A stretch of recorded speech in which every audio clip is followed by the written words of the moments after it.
Bom, gente, bom dia, né?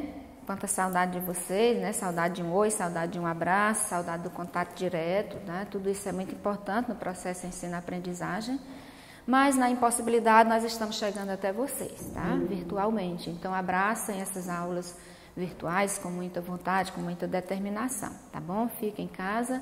E como eu falei, nós vamos chegar até vocês. Bom, nós vamos nessa primeira aula fazer uma retrospectiva, né, um resumo sobre a última categoria gramatical que nós discutimos em sala de aula.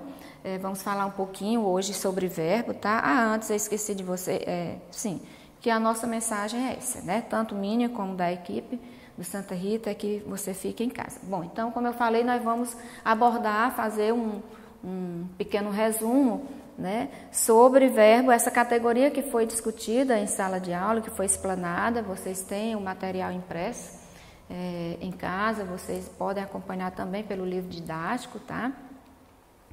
E é o conteúdo temático da prova de vocês, tá? Então, por isso que achei interessante voltar um pouquinho antes de avançar ao livro volume 2. Então, vamos relembrar. O que é mesmo verbo? Verbo é essa categoria gramatical variável, né? Essa palavra que pode variar em número, em pessoa, em modo, tempo e voz, indicando, né? Ação, pode indicar estado, pode indicar o processo, pode indicar fenômeno natural, tá? Fenômeno da natureza. É assim que pode ser definido o verbo, tá? Utilizando essa tirinha do Calvin, ele dialoga com Haroldo, né? Quando ele diz, gosto de verbar palavras, o quê? Pego substantivos e adjetivos e os uso como verbos. Lembra de quando acesso era um nome? Agora também é uma coisa que a gente faz, acessar, viu? Foi verbado. Então, verbar é esquisito o idioma. Com sorte, conseguiremos transformar a língua num impedimento total à compreensão, responde o Haroldo. Então, na criação, na invenção do Calvin, a gente vai percebendo que ele vai dando sentido diverso a uma mesma palavra, tendo essa possibilidade de transformar um nome em verbo ou vice-versa, né? Ele transforma verbo, que é um substantivo, na palavra verbar, dando a essa palavra a condição de verbo, né? De ação. Então, o verbo assim vai se comportar. Ele pode exprimir, então, uma ação, exemplo, Calvin verbou o nome acesso, então verbou aí é exatamente essa categoria que indica uma ação. Portanto, nesse contexto aí, esse verbo aí, criado, inventado pelo Calvin, ele tem um sentido significativo, dinâmico, né? Ele é um verbo que indica ação, portanto, ele é significativo. Também pode indicar estado momentâneo, estado permanente, ou a mudança de estado, né? Então, Calvin e Haroldo estão agasalhados, né? Que é o estado momentâneo. Haroldo é um tigre, que é o estado permanente.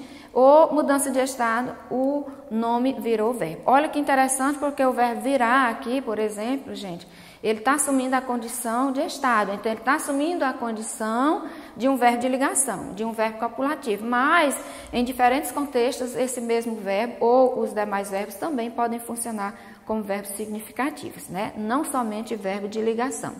Ou nevou o dia inteiro. Então, nevar aí, indicando esse fenômeno natural, ele passa a ser um verbo impessoal. Por isso que ele aparece na terceira pessoa do singular.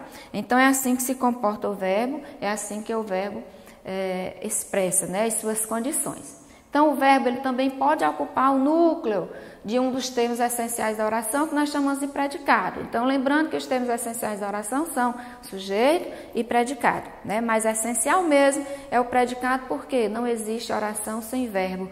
Portanto, não existe oração sem predicado. Então, onde há verbo, há predicado e vice-versa. Então, esse verbo é exatamente a palavra núcleo desse predicado, do predicado verbal e do predicado verbo nominal, exceto do predicado nominal, porque o núcleo vai ser o próprio nome, que é o predicativo. Então, no predicado verbal, os alunos comem pipoca, exemplo, né? Então, o verbo comer aí é um verbo que indica ação, tá? É um verbo significativo, está dentro do predicado, então faz parte do núcleo, tá? É a palavra nuclear desse predicado verbal. Ou, os alunos acharam a prova difícil. Então, acharam também é um verbo dinâmico, né, que está dentro do predicado verbo nominal. Nós sabemos que o predicado verbo nominal apresenta dois núcleos, que é o verbo e o nome, tá? Nesse caso aqui, acharam, é um núcleo do predicado verbo nominal. E o predicado nominal, só lembrando que o núcleo não é o verbo, né? Por quê que o núcleo não é o verbo? Porque esse verbo no predicado nominal, ele não vai indicar ação, tá? Então, o núcleo, ou a palavra nuclear, passa a ser o predicativo do sujeito ou o próprio nome. Quanto à estrutura interna das formas verbais, né? Então, as formas verbais, elas são compostas, formadas por combinações. Essas combinações nós chamamos de morfemas ou elementos mórficos, tá, gente?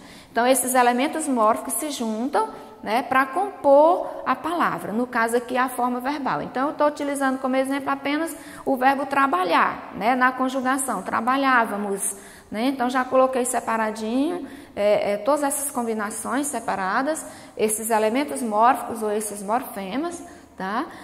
E, respectivamente, nós vamos classificar como radical, como vogal temática, como desinência, modo e tempo e desinência de número e pessoa, tá? Então, percebam ali que o var vai denotar exatamente o modo e o tempo, tá? Que é o pretérito perfeito, o modo indicativo. E o mos vai indicar a pessoa e o número, tá? Quem aqui trabalhávamos, né? Então, nós, primeira pessoa do plural. Então, respectivamente, essas combinações, esses elementos mórficos são assim classificados: em radical, vogal temática, desinência, modo e tempo, desinência, número e pessoa. E se agregarmos, então, o radical, né, verbal com a vogal temática, nós vamos encontrar outra combinação que nós chamamos de tema, tá? Que também nós vamos conceber como elemento mórfico ou como morfema. Com relação à posição da sílaba tônica, né, essa vogal tônica ou a sílaba tônica, ela pode ocupar um lugar dentro do radical ou fora do radical. E aí nós vamos entender que o verbo ele vai assumindo essa condição risotônica ou arrisotônica. Então, sempre que você analisar o verbo e a vogal tônica ou a sílaba tônica estiver recair dentro do radical, nós vamos dizer que a forma verbal ela é risotônica, tá, gente?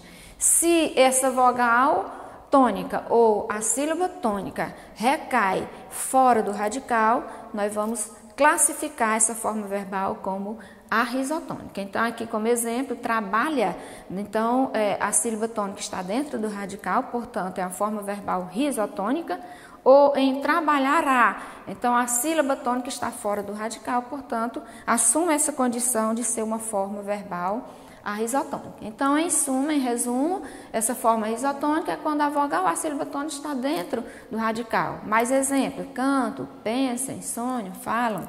Ou a risotônica, quando essa vogal, essa sílaba tônica está fora do radical, né? Falaremos, cantávamos, sonhou.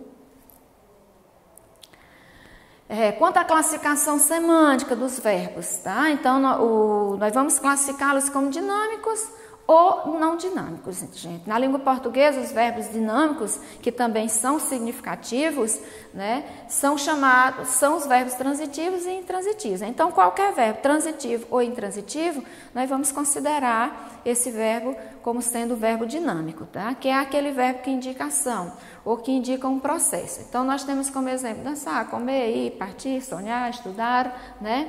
Ou o verbo que indica processo, que indica um acontecer, exemplo, morrer, amanhecer, chover, esfriar.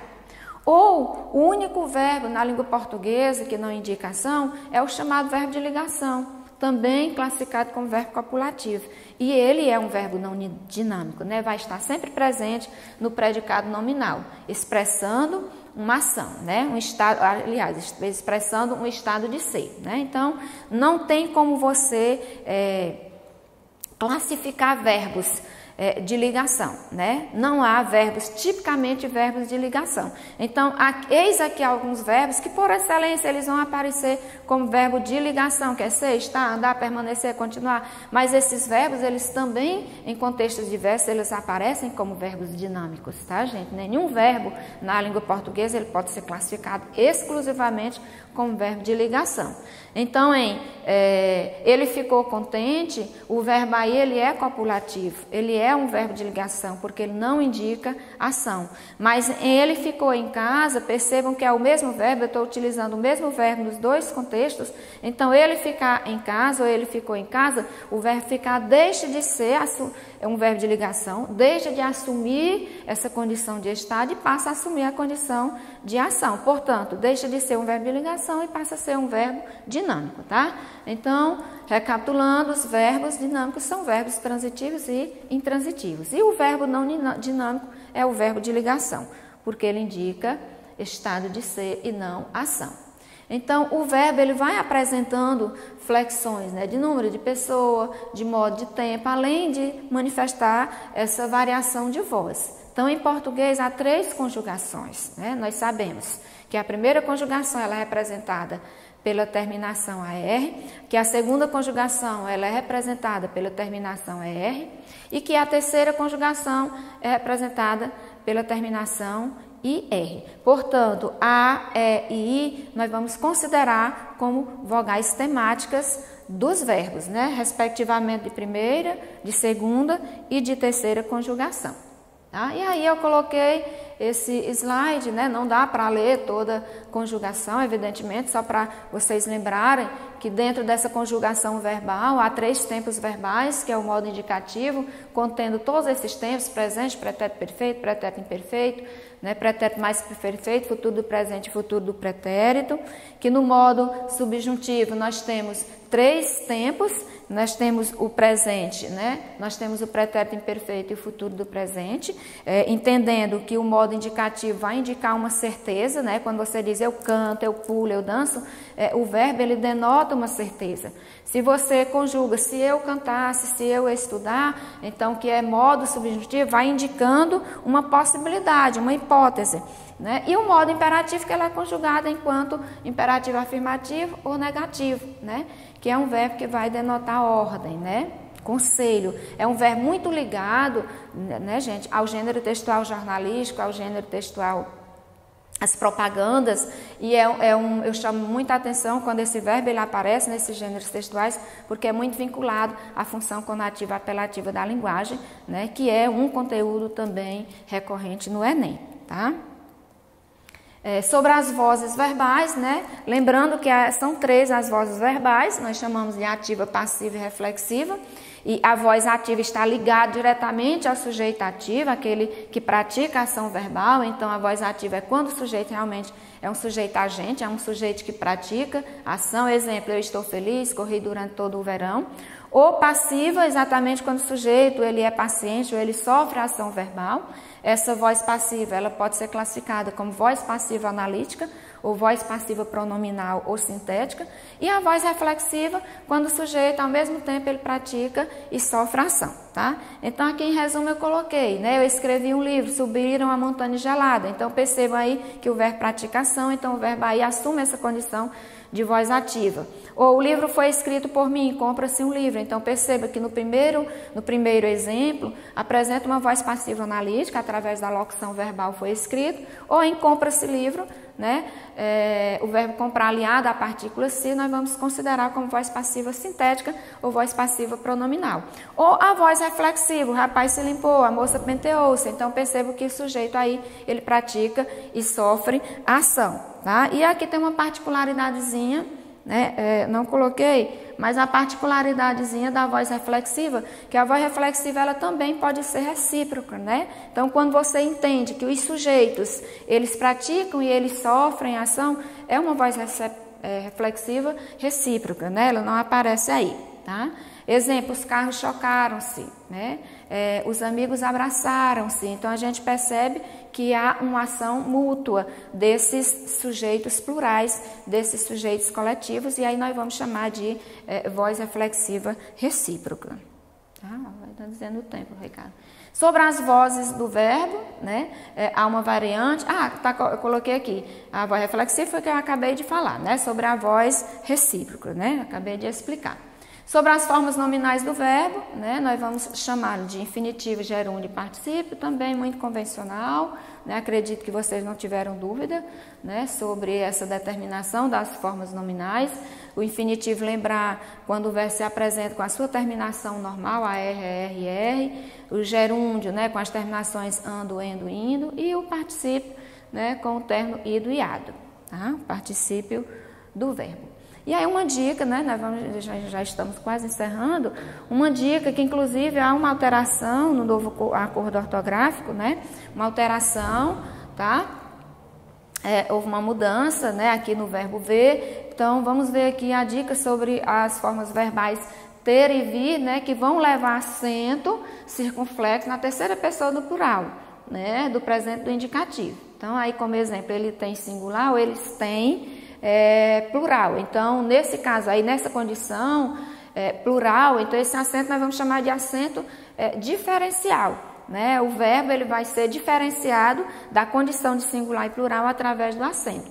Ele vem ou eles vêm, né? Então, singular ou plural, plural também diferenciado pela acentuação.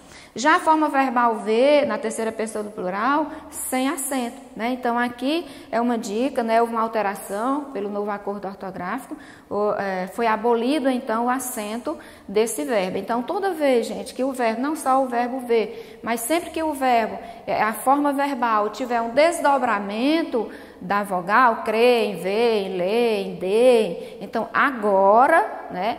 Pelo novo acordo ortográfico, com essa mudança do novo acordo ortográfico, não acentua mais, tá? Então, plural, escreve da mesma forma, pronuncia da mesma forma, eles veem, mas sem o acento, tá?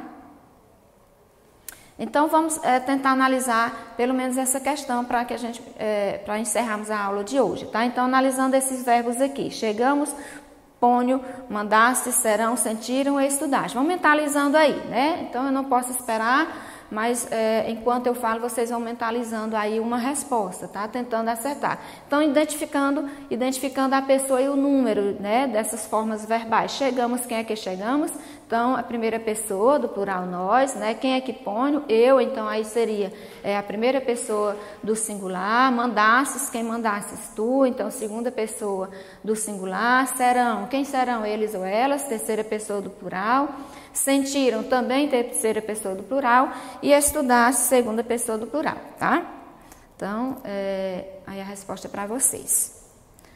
Eu pergunto também sobre a classificação, né, pelo que foi explanado, né, pelo que nós discutimos aqui. Quais desses verbos você classifica como dinâmico, significativo, aquele que indica ação, e qual ou quais que assume a condição de não ação, de estado de ser, né, ou seja, não dinâmico. Então, aí nós temos na letra A, chegamos, né, depois põe, mandaste, serão, sentiram e estudaste. Então, desses exemplos aí, nós temos um exemplo de verbo não dinâmico, que é o verbo ser, né? Está na condição isolada, a palavra está isolada, mas vamos entender aí que o verbo ser, por excelência, é um verbo de ligação, nem sempre é um verbo de ligação, mas vamos classificá-lo nessa condição aí como verbo não dinâmico, tá? Ou um verbo que não indica ação, portanto, é um verbo não dinâmico. Indicando o verbo se ele tem a forma risotônica ou não risotônica, tá? Lembrar, o verbo, a forma verbal, vai adquirir essa forma risotônica sempre que a vogal ou a sílaba tônica recair dentro do radical, ou a risotônica quando a vogal ou a sílaba tônica recai fora do radical, tá? Então, em chegamos, né? Chegamos, você percebe que a vogal tônica ela recai fora do radical. Ponho, a vogal tônica ela recai dentro do radical. Mandasse, a sílaba tônica recai fora do radical. Serão, também fora do radical. Sentiram, também a vogal tônica vai recair fora do radical. E estudasse, também fora do radical. Então, aí nós temos chegamos, a risotônica. Ponho, risotônico, porque a sílaba tônica está dentro do radical. E as demais são formas risotônicas, são formas verbais arrisotônicas, né? Porque todas as vogais tônicas ou sílabas tônicas estão fora do radical, tá?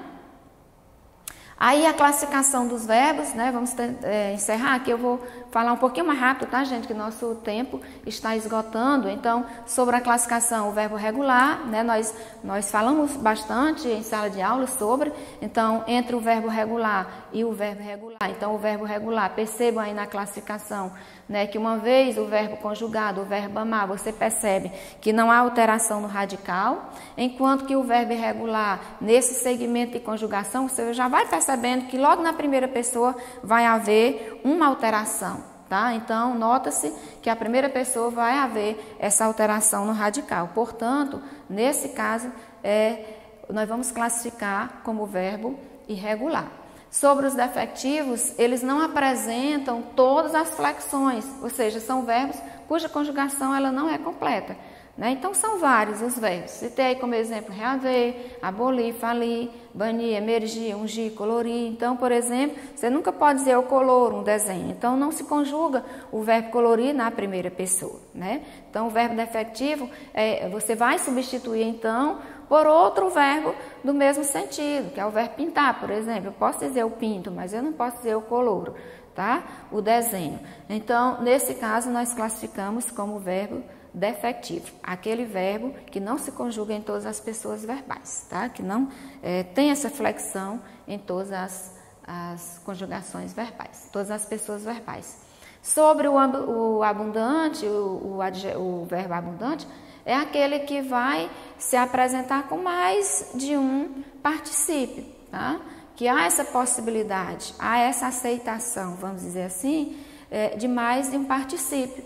Então, acender, né? Há um particípio regular que nós podemos dizer ou escrever acendido ou aceso, matado ou morto, fritado ou frito, omitido ou omisso. Então, aí são exemplos, entre outros, né, de verbos que assumem essa condição de mais de um particípio. Portanto, nós chamamos de verbo abundante. Né? E o verbo anômalo, ele vai apresentar profundas alterações nos seus radicais, em especiais o verbo ser e o verbo ir, tá? Então, lá na folhinha que eu entreguei para vocês, no resumo, né, no resumo impresso, vocês podem observar a conjugação do verbo ser e do verbo ir, né, que vocês vão perceber uma alteração muito radical na conjugação desses dois verbos. Portanto, eles são considerados de verbos anômalos, tá, gente? Então, por hoje é só, tá? Por hoje é só. Vou deixando mais uma vez essa mensagem, tá? Fique em casa, né? Como eu falei no início da aula, nós procuraremos chegar até vocês, virtualmente, tá? Então, receba o meu abraço virtual, né? Receba o meu abraço virtual e, confiando em Deus, nós vamos estar aqui de forma presencial em breve, né? Se Deus quiser, tá, gente? Então, um abraço a todos, tá? Bom dia.